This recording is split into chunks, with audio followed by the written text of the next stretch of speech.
ثم صرفكم عنهم ليبتليكم ولقد عفا عنكم والله ذو فضل على المؤمنين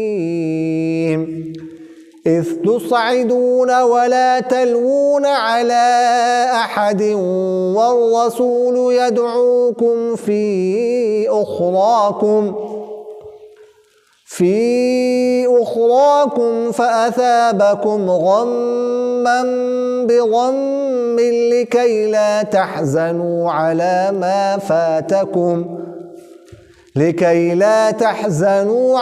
ما فاتكم ولا ما أصابكم والله خبير بما تعملون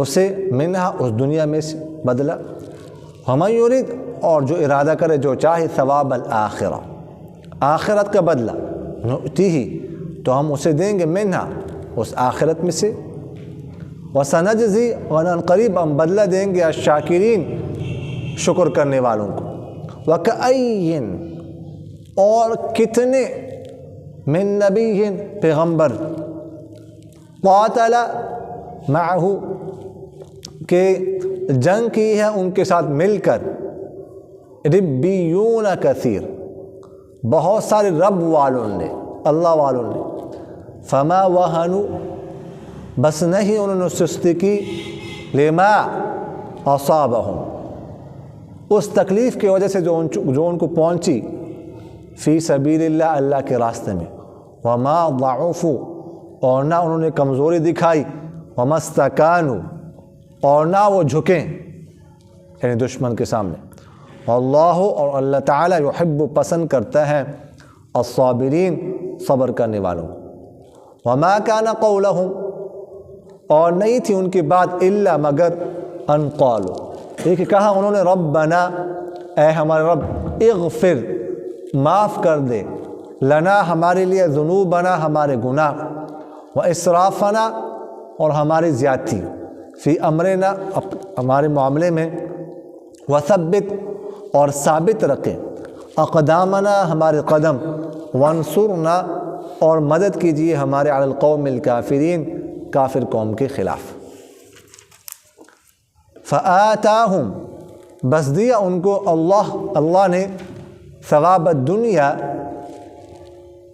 دنیا کا بدلہ، وحسن ثواب الآخرہ اور آخرت کے بدلے کے بھلائی آخرت کا اچھا بدلہ، واللہ اور اللہ تعالیٰ یحب پسند کرتا ہے المحسنین دل سے نیکی کرنے والوں کو، یا ایھا الذین اے وہ لوگ آمنو جو ایمان لا چکے، ان تطیعوا الذین اگر تم بات مانو گے ان لوگوں کی کفر جنہوں نے کفر کیا ہے، یردوکم تو وہ لٹا دیں گے تم کو، علی اعقابکم تمہارے ایڑیوں پر، فتنقلبوا بس تم لوٹ جاؤ گے خاسرین خسارہ پانے والے، بل اللہ بلکہ اللہ تعالی مولاکم تمہارا مولا ہے، واللہ خیر الناصرین اور بہترین مدد کرنے والوں میں سے ہے، سنلقی عن قریب ہم ڈال دیں گے، فی قلوب الذین ان لوگوں کے دلوں میں، کفروا جنہوں نے کفر کیا، کیا الرعب روب ڈالیں گے، بما اشرکوا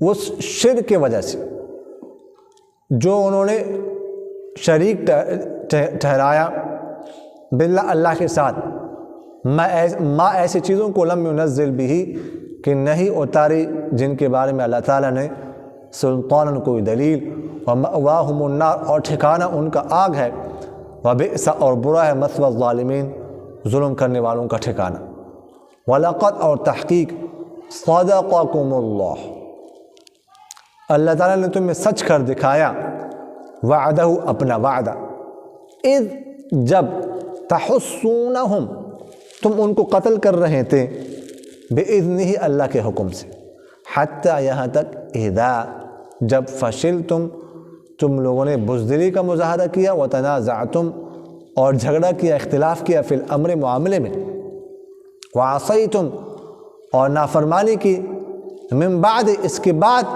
ما اراکم ما تحبون کہ دکھائی تمہیں اللہ تعالیٰ نے وہ چیز جو تم پسند کرتے تھے، منکم تم میں سے بعض، من وہ ہے یرید الدنیا جو دنیا چاہتے ہیں، ومنکم اور تم میں سے بعض وہ لوگ ہیں یرید الآخرہ جو آخرت چاہتے ہیں، ثم پھر صرفکم اللہ تعالیٰ نے پھیر دیا تم کو، عنہم ان سے، لیبتلیکم تاکہ تمہیں آزمائے، وَلَقَدْ اور تحقیق عفا عنکم اللہ تعالیٰ نے تم سے درگزر کیا، واللہ اور اللہ تعالیٰ ذو فضل والے ہیں، علی المؤمنین ایمان والوں لانے والوں پر، اذ جب تسعدون تم چھڑ رہے تھے، ولا تلوون اور تم نہیں مڑ کے دیکھتے تھے، علی احد کسی پر بھی، والرسول اور اللہ کے رسول صلی اللہ علیہ وسلم یدعوکم